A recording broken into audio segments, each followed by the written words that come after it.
Technology के बढ़ने से आज लगभग हर फील्ड में कंप्यूटर और इंटरनेट का इस्तेमाल किया जा रहा है।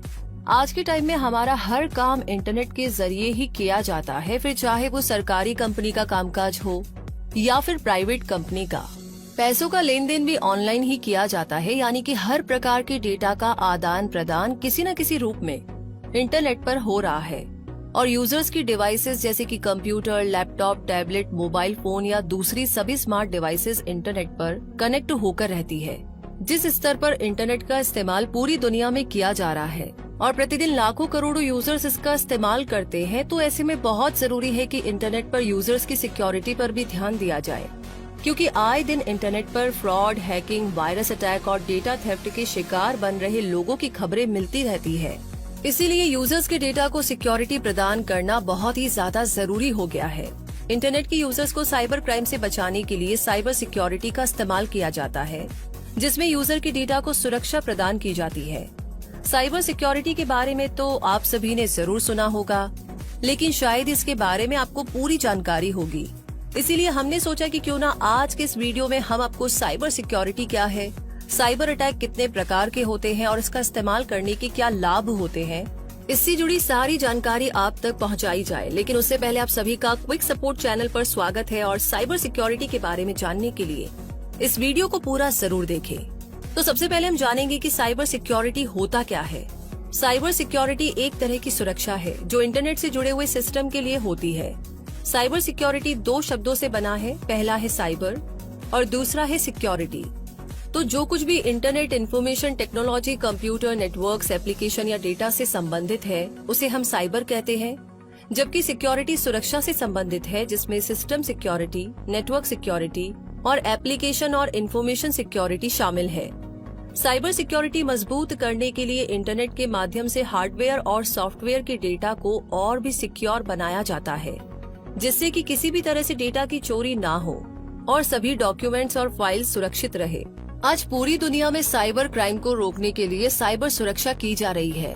साइबर सिक्योरिटी के आधार पर कोई भी ऑर्गेनाइजेशन या कोई भी यूजर अपने महत्वपूर्ण डेटा को हैकर्स बिना परमिशन के इलेक्ट्रॉनिक टूल्स की मदद से यूजर या ऑर्गेनाइजेशन के कंप्यूटर को एक्सेस कर लेते हैं, फिर जरूरी फाइल्स और डेटा की चोरी करते हैं और उसके बदले पैसे की मांग करते हैं। इंटरनेट का उपयोग करके किसी भी तरह के क्राइम को करना साइबर क्राइम कहा जाता है और जो ये क्राइम करते हैं उन्हें अनएथिकल हैकर्स कहा जाता है। इसका मतलब है कि इंटरनेट का गलत तरीके से इस्तेमाल करके किसी को नुकसान पहुंचाना या इंटरनेट के माध्यम से होने वाले अपराधों को साइबर क्राइम कहा जाता है। साइबर क्रिमिनल्स या हैकर्स कंप्यूटर और इंटरनेट टेक्नोलॉजी का इस्तेमाल करते हैं यूजर्स की पर्सनल इंफॉर्मेशन, बिजनेस से जुड़ी बहुत सारी चीजें, ऐसे सारे महत्वपूर्ण डेटा को एक्सेस करने के लिए, और साथ ही ये इंटरनेट का भी खतरनाक इस्तेमाल करते हैं कई तरह के मालिशियस सॉफ्टवेयर को बनाने के लिए।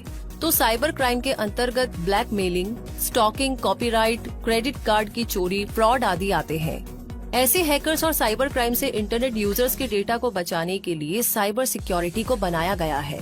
साइबर सिक्योरिटी के लिए कंप्यूटर और इंटरनेट के एक्सपर्ट्स होते हैं जिनके द्वारा साइबर सुरक्षा की जाती है। साइबर सिक्योरिटी का मतलब है कि हमारी ऑनलाइन रखी गई फाइल, मोबाइल डेटा, हमारी ऑनलाइन दी गई सारी जानकारियां सुरक्षित होनी चाहिए। इसके अलावा नेटवर्क और एप्लीकेशन भी सुरक्षित होना चाहिए। और अब हम जानेंगे आगे साइबर अटैक या साइबर क्राइम कितने प्रकार के होते हैं। आज हम देख रहे हैं कि दुनिया इंटरनेट में इस तरीके से डूब चुकी है कि वो हर काम इंटरनेट के माध्यम से ही कर रही है। अधिकांश कंपनीज आज कंप्यूटर डेटाबेस पर ज्यादा से ज्यादा इंफॉर्मेशन स्टोर कर रही है और हम सभी अपने क्रेडिट कार्ड की मदद से ऑनलाइन खरीदारी करते हैं, तो इससे हमारे डेटा और जानकारी जोखिम में होती है। एक रिस्क रहता है और इस बात की गारंटी देने का कोई तरीका नहीं है कि हमारी जानकारी हमेशा सुरक्षित रहे। इसीलिए साइबर क्राइम को रोकने के लिए हर देश में साइबर सिक्योरिटी का अलग से कानून बनाया गया है, जिसका मकसद है इंटरनेट के माध्यम से होने वाले हाई टेक अपराधों पर लगाम लगाई जा सके। लेकिन सभी इंटरनेट यूजर्स को इस बात की जानकारी होनी बहुत जरूरी है कि कितने प्रकार के साइबर अटैक होते हैं, जिससे कि तुरंत ही हम साइबर सिक्योरिटी के लिए काम कर रहे अधिकारियों को सूचित कर सके। तो चलिए अब हम अलग अलग प्रकार के साइबर अटैक्स के बारे में जानते हैं। सबसे पहला है वायरसेस। कंप्यूटर वायरस के बारे में तो आपने सुना ही होगा, जो एक प्रकार का मालवेयर प्रोग्राम होता है जिन्हें विशेष रूप से पीड़ितों के कंप्यूटर को नुकसान पहुंचाने के लिए बनाया गया होता है। वायरस सही समय में अपने आप को कॉपी करके पूरे सिस्टम में फैल जाते हैं और यूजर्स की अनुमति या ज्ञान के बिना ही कंप्यूटर सिस्टम को संक्रमित कर सकते हैं और डेटा चुरा सकते हैं। दूसरा है एडवेयर।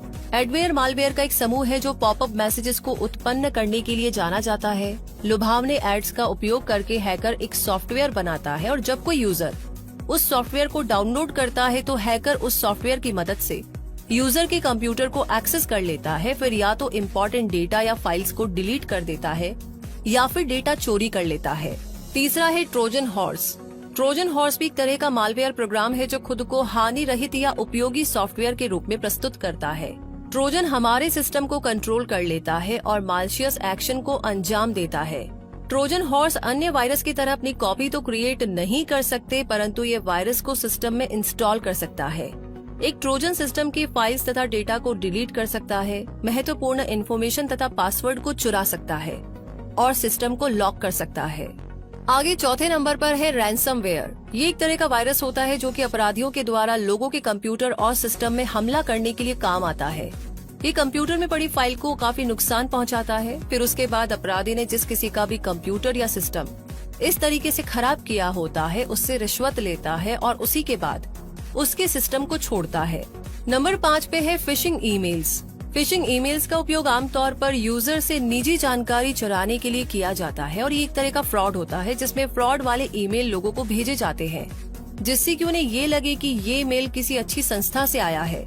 इस तरह के मेल का मकसद जरूरी डेटा को चुराना होता है, जैसे कि क्रेडिट कार्ड की जानकारी या फिर लॉगिन डिटेल्स। साइबर सिक्योरिटी हमें अपने नेटवर्क या सिस्टम को सुरक्षित करने की परमिशन देती है, जिसमें महत्वपूर्ण या संवेदनशील डेटा के साथ काम करना पड़ता है। साइबर सिक्योरिटी की प्राथमिक भूमिका गोपनीय डेटा की सुरक्षा करना है, जिसे केवल ऑथोराइज्ड यूजर द्वारा एक्सेस किया जाना है। और अब हम जानेंगे कि साइबर सिक्योरिटी के इस्तेमाल करने का क्या लाभ होता है। साइबर सिक्योरिटी के कई लाभ हैं। इसके द्वारा हर स्तर पर नेटवर्क को इंटरनेट पर होने वाले बाहरी खतरों से बचाया जा सकता है, जिससे एक आम यूजर सुरक्षित होकर के अपना काम नेटवर्क और इंटरनेट पर कर सकता है। साइबर सिक्योरिटी के कुछ अन्य फायदे भी हैं, जैसे कि साइबर सिक्योरिटी बाहरी हमलों से ऑर्गेनाइजेशन या यूजर्स के नेटवर्क को सुरक्षित करते हैं। साथ ही ये भी सुनिश्चित करते हैं कि यूजर को इंटरनेट पर अच्छा प्रदर्शन मिले और अपने महत्वपूर्ण डेटा के बारे में वो सुरक्षित महसूस करे। डेटा को सुरक्षा प्रदान की जाती है, जिससे महत्वपूर्ण डेटा लीक या चोरी होने का खतरा कम हो जाता है। इंटरनेट पर हजारों तरह के डेटा डेटाबेस में रखे जाते हैं, जैसे मरीजों के डेटा, छात्र के डेटा, व्यापार का डेटा आदि। तो ये सभी अत्यधिक गोपनीय डेटा को अनऑथोराइज्ड पहुंच से सुरक्षित रखना ताकि इसका दुरुपयोग ना हो सके, इस बात की गारंटी साइबर सिक्योरिटी का उपयोग करके प्राप्त हो सकता है। साइबर सिक्योरिटी इसलिए भी जरूरी है क्योंकि गवर्नमेंट, मिलिट्री, कॉर्पोरेट, फाइनेंशियल और मेडिकल ऑर्गेनाइजेशन काफी तरह के डेटा को इकट्ठा करते हैं और उस डेटा को अपने सिस्टम, कंप्यूटर और अन्य डिवाइसेज में रखते हैं। इन डेटा का कुछ भाग काफी महत्वपूर्ण हो सकता है, जिसकी चोरी होने से किसी की निजी जिंदगी पर काफी गहरा प्रभाव पड़ सकता है। इसीलिए साइबर सिक्योरिटी की मदद से डेटा को सुरक्षित रखा जाता है। मालवेयर से होने वाले नुकसान से बचा जा सकता है, जिससे हर प्रकार के थ्रेट्स का खतरा रहता है, जैसे वायरस, स्पाईवेयर, रैंसमवेयर, एडवेयर। और आगे अब हम साइबर सिक्योरिटी में करियर विकल्प के बारे में जानेंगे। जैसे जैसे लोगों की कंप्यूटर और इंटरनेट पर निर्भरता बढ़ती जा रही है, वैसे वैसे साइबर क्राइम के बढ़ने से इस क्षेत्र में ऐसे विशेषज्ञों की मांग बढ़ गई है जो साइबर सिक्योरिटी एक्सपर्ट है और जिन्हें साइबर लॉ का ज्ञान है। जनता के लोगों में हो रहे क्राइम को रोकने के लिए जो कानून और पुलिस होते हैं, वो साइबर अपराधों को रोक पाने में नाकाम रहे हैं, जिस वजह से इस क्षेत्र में साइबर एक्सपर्ट के लिए बहुत सारी संभावनाएं उत्पन्न हुई है। अगर आप भी इस फील्ड में काम करना चाहते हैं तो आप 12वीं पास करने के बाद इसके किसी भी कोर्स में एडमिशन ले सकते हैं। जिन लोगों ने पहले से ही कानून की डिग्री ले रखी है, उन लोगों के लिए एक बेहतरीन फील्ड साबित हो सकती है। साइबर सिक्योरिटी क्षेत्र में विभिन्न प्रकार की नौकरियों की सूची है, जैसे chief cyber security officer, computer crime investigator, cryptographer, network security engineer, security architect, security analyst, security consultant, source code auditor इत्यादि। भारत इंटरनेट का तीसरा सबसे बड़ा उपयोगकर्ता है और हाल ही के वर्षों में साइबर अपराध भी कई गुना बढ़ गए हैं। साइबर सिक्योरिटी उपलब्ध कराने के लिए सरकार की ओर से कई कदम उठाए गए हैं। कैशलेस ट्रांजैक्शन को अपनाने की दिशा में बढ़ने के कारण भारत में साइबर सिक्योरिटी सुनिश्चित करना आवश्यक है। इसीलिए साइबर अपराध को रोकने के लिए कंप्यूटर के महान विशेषज्ञों को रखा जाता है, जिससे कि कोई भी जरूरी फाइल्स को हैक न कर सके और महत्वपूर्ण डेटा सुरक्षित रहे। उम्मीद है कि साइबर सिक्योरिटी के बारे में ये जानकारी आपके काफी काम आई होगी और काफी कुछ समझने को मिला होगा। इस वीडियो के बारे में आपकी क्या राय है, हमें आप कमेंट बॉक्स में लिख करके बता सकते हैं। आगे किस बारे में जानना चाहते हैं वो भी शेयर कीजिए। अगर आपको हमारी वीडियो पसंद आई है तो इसे लाइक करें और ज्यादा से ज्यादा शेयर करें ताकि बाकी लोगों तक भी ये जानकारी पहुंच सके।